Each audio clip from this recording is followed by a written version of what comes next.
Bonjour, ici Heritage 4 Pro et aujourd'hui je vais vous faire le test de l'iPad 4.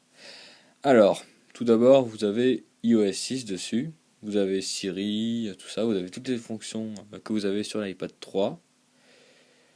Ouais, donc, d'abord il y a toutes les applications, il y a messages, FaceTime, photos, appareil photo, plan, etc. Et c'est exactement la même chose que sur l'iPad 3. Donc, par contre, la rapidité est bien meilleure là-dessus, je trouve.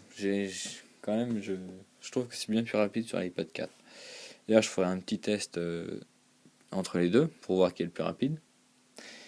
Donc, pour ceux qui ont été sur iOS, qui ont déjà utilisé iOS, c'est exactement la même chose. Vous entrez dans l'application musique. Bah là, il n'y en a pas des musiques, mais c'est exactement la même chose que d'habitude.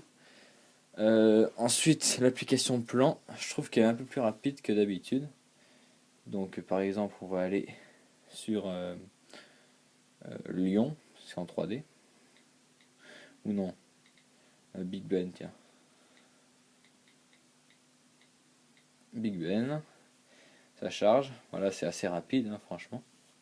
Donc, je vais zoomer. Je trouve que plan sur l'iPad 4 est bien plus fluide que sur iPad 3. Donc, voilà, on va mettre en 3D. Donc, voilà, ça charge. Par contre, ouais, la rapidité, c'est à peu près pareil, mais la fluidité, pas du tout la même. L'iPad 4 est largement meilleur.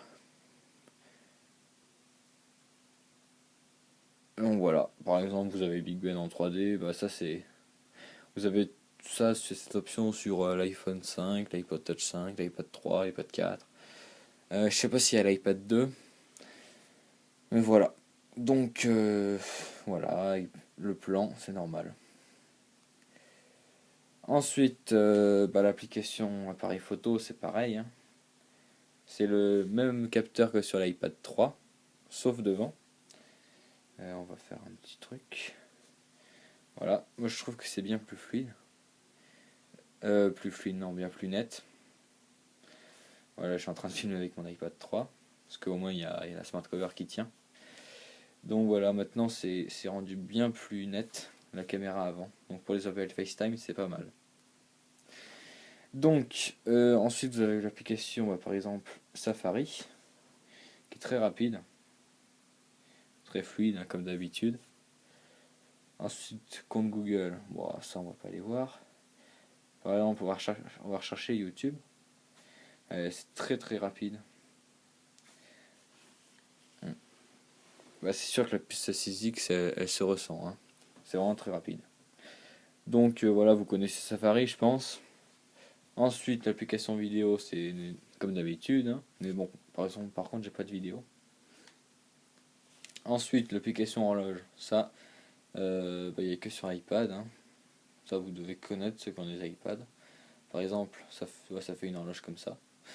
Bon, c'est une horloge suisse, du coup, Apple a dû payer, pardon, une amende de 10 millions de dollars, je crois, juste pour ça, pour une horloge que personne n'a utilisée, pas souvent. Donc, par contre, l'application horloge est très bien faite, hein, bien présentée. Il y a le chronomètre, le minuteur, l'alarme.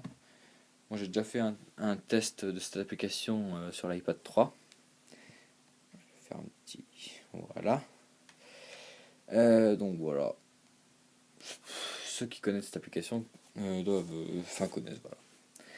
Donc ensuite, vous avez l'application l'Apple Store. Ça, elle est très rapide aussi. Bah, tout est rapide sur cet iPad, hein. Franchement, la puce AGX, elle est très bien. Donc voilà, hein, c'est normal. Ensuite, FaceTime, hein, vous connaissez. C'est pareil, je vous ai dit que la caméra était très bien par rapport à celle de l'iPad 3, iPad 2, iPad 1. Ou même iPod Touch, avant la cinquième génération et voilà, la cinquième et la cinquième. Parce que la quatrième, c'est la même caméra. Ensuite, vous avez Photo Boost. Bon, ça, c'est pour trafiquer la tête, hein. Ceux qui ont des iPads doivent connaître, hein. Bon, voilà, rien d'intéressant. Ensuite, là j'ai installé des applications par exemple. Par exemple, je sais pas. Ah oui, Geekbench. Voilà, je vais ouvrir l'application. Alors, moi je ferai le test une autre fois contre l'iPad 3 pour que vous vous rendez compte de la différence avec l'iPad 3 du Geekbench. Donc ensuite, je vais faire un petit... Voilà. Ensuite, vous avez l'application mail. Je vais pas vous montrer ma boîte mail. C'est pas la mienne d'ailleurs, donc je vais pas le faire. Ensuite, vous avez l'application rappel, hein, normal. Bon, j'ai rien à vous dire en fait, juste à vous montrer le iOS. Ensuite, l'application photo, comme sur l'iPad, comme d'habitude, hein. Album, c'est pareil, hein. Ça se présente toujours de la même manière. Bon, ce test n'est pas très intéressant, hein, je suis désolé. C'est un test d'iOS en fait. Je vous montrerai un test d'iPad 3 vs iPad 4, comme ça vous vous rendrez compte de la rapidité de cet appareil. Donc iTunes, hein, voilà. Bon, je vais pas aller plus loin parce que ça sert un peu à rien. Je vous montre les fonctionnalités d'iOS, hein. Ensuite, vous avez Siri. Ça, je sais pas si je ferai un test dessus parce que c'est un peu la même chose que sur l'iPad 3. Donc ouais, je vais juste faire un truc. Quel temps fera-t-il demain à Paris? Voici le temps à Paris de demain. Voilà, par exemple, c'est Siri aussi très rapide, hein, comme vous pouvez le voir. Donc je ferai aussi un test de Siri iPad 3 vs iPad 4 pour voir lequel est plus rapide. Donc voilà, hein. J'ai aussi l'application réglage. Bon, ça, il est réglages normaux, hein. Information, voilà. Donc, c'est iTouch 4 ISO Pro qui vous faisait un test d'iPad 4. Voilà, merci.